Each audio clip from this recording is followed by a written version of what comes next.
What's up, fellow journeyers? Today we're exploring a national park that doesn't get as much press as Yellowstone, but in our opinion, it may be the better choice.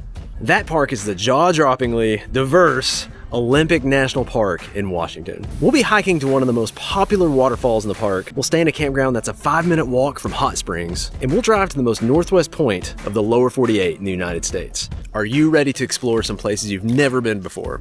It's time to let go and get going.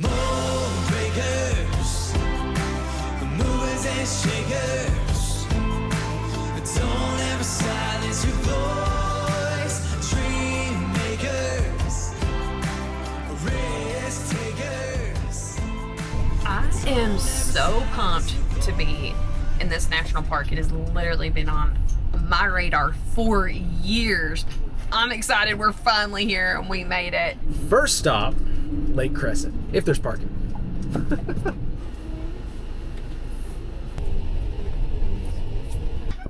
Who did that? Where did that come from? We found it on the playground. It was Hensley's idea. I had nothing to do with That it. is like my greatest fear is finding a snake in my shoe, guys. That's great, was Hensley. Terrifying. They put that in my shoe. I'm gonna get you back. When I was in high school, it was probably like almost lunchtime, and one of the girls in my class took her shoes off because she felt something in her shoe, and a baby mole started running around our science class, and it had been in her shoe for hours. Like, it was like almost lunch, and because she had left her shoes outside, and this baby mole was hiding in her shoe all day. And I have seen these rattlesnake videos of people finding them in their shoes. And like, I'm terrified of things crawling in my shoes. So I do not want them outside. You guys are just scaring your mom. I tell you what, that's just unbelievable. Let me show you why I'm excited about this park. What? Check this out. Just on the side of the road here. Look at that. Oh my goodness. Look at this all over the trees. Wow, this is like my favorite terrain in the United States. So we took the kids to the visitor center before this. Did you guys like that visitor center? Yeah. Yeah? They showed all the different animals and the different ecosystems, and like what's really cool about this national park, and you're gonna get this, our favorite spots in the United States are the corners. You get these multiple almost ecosystem, this rainforesty, redwood, cedar kind of terrain. There's like multiple totally different areas. Yeah. Like you go to Glacier and it's like kind of like this, but mostly it's just like mountains and water, which I love. But this is yeah, this is vastly different areas. We're a little bit sideways, but not too bad. I mean, the thing about this, yeah, would it be easier in a small car to park? Sure, but I don't know, we parked what, still 95% of places I'd say we get there. Here's the trail. 1.5 round trip. This box, man. This thing has seen some mulch. Oh my goodness. Wow. Look at this, guys. Wow. Everything is just covered in this moss, which in case you didn't know is our last name, so it's pretty cool. When Nathan asked me to marry him, that was the first thing I said. Do you remember? Yeah, well I do, because you answered it with a question and I was like, that's not the right Marissa answer. Moss? Yeah, ladies, you just say, yes, go. Yeah. Hello. Sneaky snake. There's a snake on my finger, guys. Oh, you brought him with you? That's awesome. Wow, guys. That's impressive. Look how kind of like the branches kind of sharply fall off right there. Look at that. I guess this is where it's stopping. Oh. What do you guys think? Could you Good. live in there? Yeah. Yeah, nice and cozy? I've been reading a book about the John Muir Trail. I'll link to it in the description below. But like, it makes sense. They were like, why does everybody fascinated? They always want to take pictures or videos, like on bridges or around bridges in nature. And I don't think it's just bridges in nature. There's some sort of fascination, and I'm like, oh, that does make sense because I do the same thing. So like, same thing here, like, which just looks pretty earthy, but people want a picture on this bridge. I bet this is pretty cool. Look at this bridge. I'll get you guys going across here. Because that's what we do. It's something man-made within nature.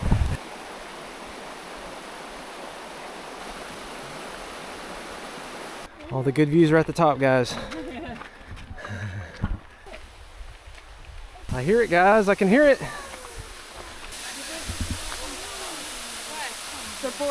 Totally worth it, huh? Not as hard as it looks, right? Good job, buddy. You're doing great. All right.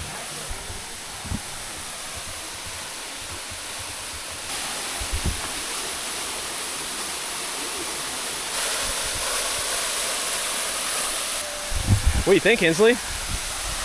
You like it? You gonna find a view, buddy? Feels cool. You can feel some cool air. That's great. Wow. Woo.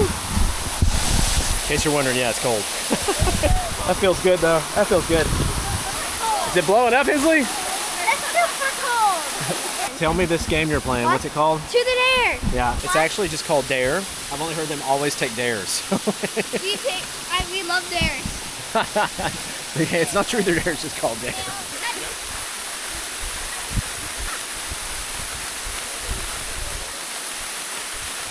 Don't drop the stick.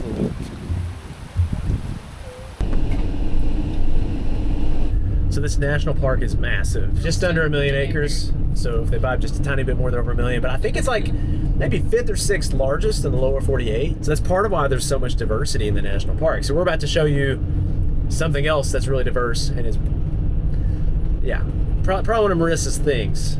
This park has a lot of stuff I think Marissa's all about. Oh yeah. Site number 12. Said it was like a parking lot, I would agree.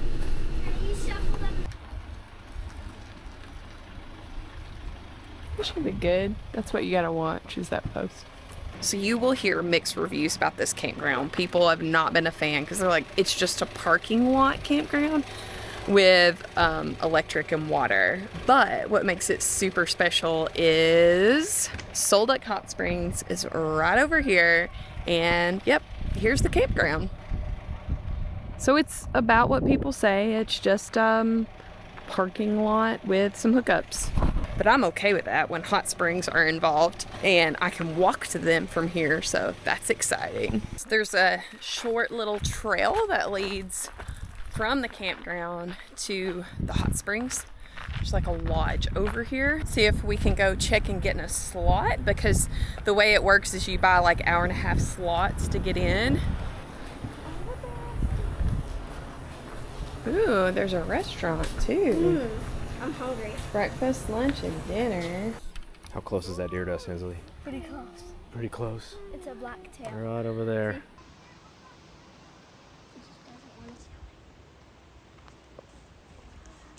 Yeah, Marissa said we're pretty much going to be camping in a parking lot, and this definitely feels better than that. This trail leads to the river. You can hear it back there in the background. And then this way, you go about 5 minutes, and you can get to the hot springs if you want to. Came with a fire pit. I'm sure there's a fire ban. I don't even bother anymore. And then a picnic table, water, electric. It's just missing the sewer. But I'm 99% certain I saw a dump station just over here. Use the sewer on the way out, and I'm okay with that. So we love the hot springs so much, Hensley convinced me to walk back. It's also very dangerous that the hot springs are so close. I just did some mom math and I'm like, we could go to the hot springs, but I need to cook dinner. But what if I go to the hot springs and pick up dinner? So it was kind of like I was cooking while in the hot springs. And Hensley found, show them your... Banana slug. A banana slug pin. She's all into pins that she's been putting on her purse of all the places we're going. Got it from Mexico. And her junior ranger program pin. So she found a banana slug. It was fitting. So we're gonna walk back, do some dinner, and I would say overall the hot springs have been a success.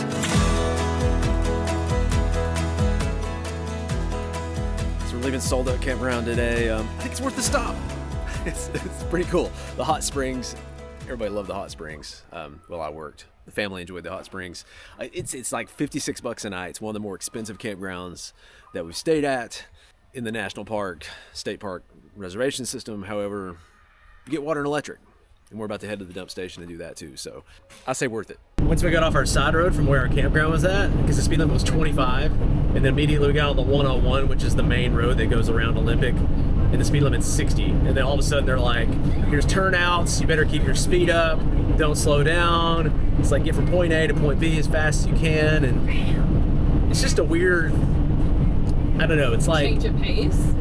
yeah, it's like, I think in life a lot of it's like that. We're going so fast, trying to get from point A to point B. We're not slowing down. Like on the road where I was going 25, I'm like seeing how the colors are changing based on the sun coming through the trees and the different trees and the moss, and you're just sort of feeling the curves. And now it's like kind of stressed because I'm like, I don't want people being stuck behind me. So I'm just flooring it. Sometimes in life it's not always about getting from point A to point B as fast as possible. That's where the quote, it's all about the journey and not the destination, because I think we get so caught up on the destination when it's not about that at all. It's about the journey along the way. And so yeah, it's when you've gotten off the beaten path and you've experienced the journey, and then you get back into the highway of life, you're like, wow, we are moving too fast and we're not really enjoying the beauty that's around us. We're speeding by it instead of really taking the scenic route through life. Speaking of getting off the beaten path, don't think less of us. We actually debated not doing this because it's 2 hours out of the way. And literally you're just going and kind of like seeing it and probably coming back. But we're gonna head to the most northwest point in the lower 48 at Cape Flattery. So technically Cape Flattery is not part of Olympic National Park. You actually have to drive through the Indian reservation to get to that most northwestern point. But there is nothing else out here. And we knew that. If you want to come to see Cape Flattery, it's a drive. We're here. Let's just do it. So I'm a sucker for stuff like that, to be like, I've reached the most northwestern point of the lower 48. So, you know, when you're here, we're just gonna go see it. Look how massive the peninsula is. Wow. So it's kind of off the beaten path to drive up to Cape Flattery. And then we'll come right back down the way we came, and then we're gonna come back into Olympic National Park.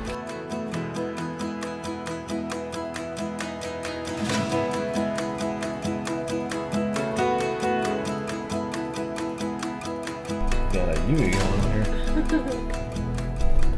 These RVs down here. Ton of little RV spots on the way through here. It's really cool. Little nooks of these little private campgrounds. We gotta take lunch somewhere. We're gonna take it here. Sometimes Marissa will cook lunch, you know, going down the road, but it's pretty curvy, so.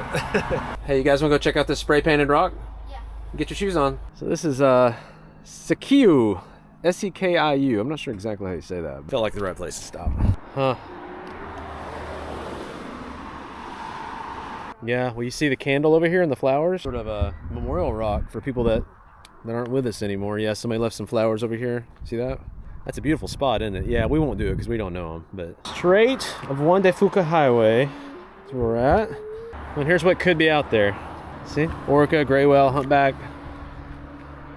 Just gotta watch, see if you see anything coming out or not. It's possible. Look, it says occasionally seen. Yeah? Killer whale. Often seen gray whale. That's cool. Rarely seen Pacific whiteside dolphin. Let me show you the funniest thing I've seen today. Go touch it. It doesn't bite. It doesn't bite? You sure? Yeah? I did not expect that to be made out of wood. Don't do it, Hensley. It's wearing a don't touch there. Is it wearing a bikini? Yeah. Bikini top? Yeah. Thank you. It smells like fish out here.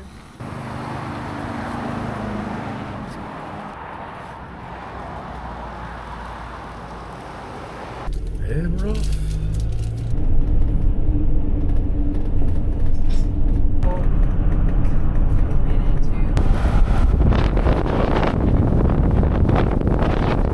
These are way too hard to resist. We've been watching people pulled over going because it's low tide right now. Let's see what we do. Yeah, we're gonna go check it out. You guys wanna go check it out? Yeah. There's a spot right here to go down. Little trail right here. We're close to where we're going, but we're gonna take a break because this looks pretty cool.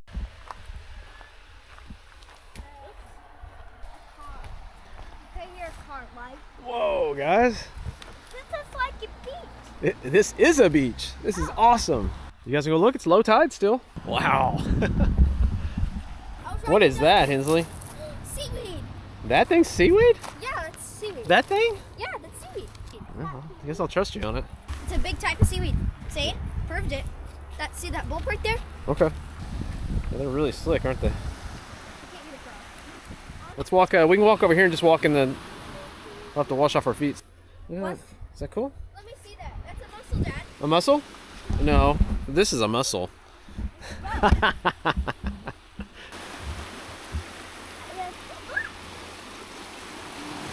So the gist, this may not be the last time we do this. You want to catch this at low tide where the waters came in and then the creatures are like stuck in these tide pools. So you can explore and you'll find stuff that you would normally never see just sitting around on a beach during low tide. But the tide is starting to come back in and it's going to start grabbing everything in these tide pools and then like sweeping it back out to the ocean. Still got a few of these little pools left out here.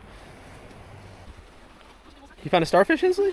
It's a red starfish. Wow. Yeah, it's waiting for the tide to come back in. Good find, Hensley. Look how bright that is. Yeah. I found a crab. She's good at this. I walked by both these things. Where's the crab? Oh, wow, yeah. Is it Right alive? there. Right there. I don't know, put your finger down there and find out. No. You found a rock? Where's your rock? Stick underwater. Good job. Stick underwater and sand. Good job finding that rock. Slimy thing. What do you see? Slimy thing. Slimy thing? That is. What is that? I don't know. What do you think that is? Somebody put in the comments what that thing is, I guess.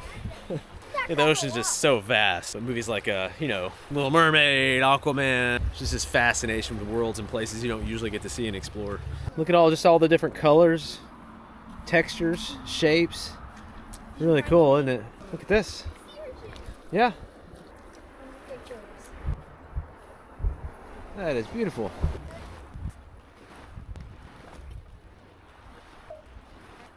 Yeah, it's farting over here. It sounds like. Remember those elephant seals in California? How that's the noise. Your spirit animal, that one? Yeah. This is intense. Well,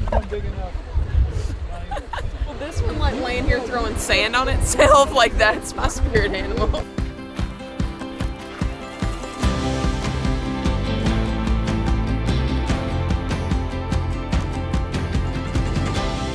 It's such like an eerie feel around here, which to me is really cool. I like the misty, eerie feel of Pacific Northwest. But I know if you live here, they're like, we just want some sunshine.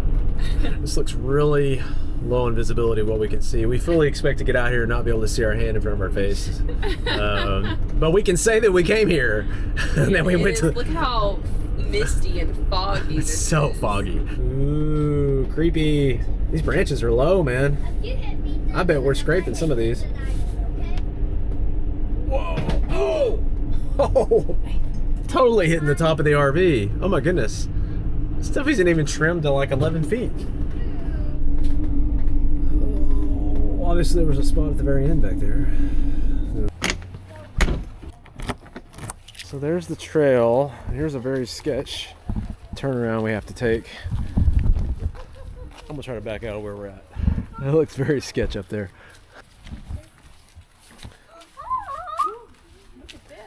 Whoa, that's a big chair.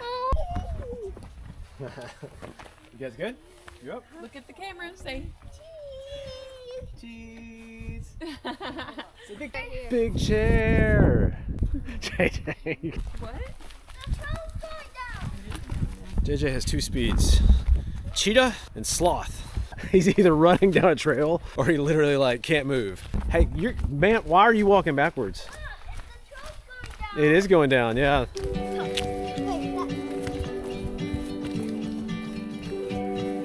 This tree's cool.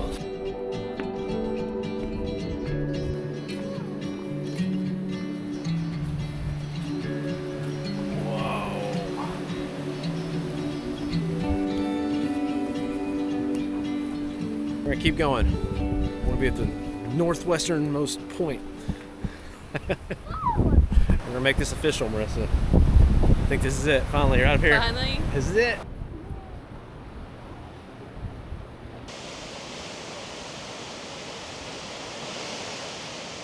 That's amazing. All right, I'm really glad we did this. At first I thought, is it worth it? Is it just a touristy thing to say? But wow, this is spectacular. You totally feel like you're at the end of the world. Yeah, a little gutsy up here, but a little gutsy over here too. That's beautiful. Worth the drive? Totally worth it. This is one of the most therapeutic things I've ever seen in my life. No, I'm like trying to build a house I that's know. right there and just watch that all day. Can you imagine? Like it is watching the water like cascade off the rocks, just like mix waterfalls off of the rocks as the waves crash. It's just amazing. What is today, JJ? Today's my second best day of my whole entire life. What was your first day? Oh, is that number 5 or number 1? What's the best day of your life? Which one, number 5 or number? Number one. Yeah, that was the one where it took back. So Shower, but not. JJ says every day, this was the best day of my whole entire life. That was the second though. And I love his outlook because it's like, Hey. every day's a new day. Every day is the best day he's ever had. And we can learn a lot from that. What's so special about today? It's because it's today. He's like always in the present. We're back. We're getting in the RV. We're going to our next site. Thank you so much for joining us on this week's journey. I'm going to link to a national park. Some of this makes me think of Acadia National Park, which is northeast, because we absolutely love that park as well. Again, it's all about the corners. Well, that's our journey for this video. Until next time, we'll catch you guys later.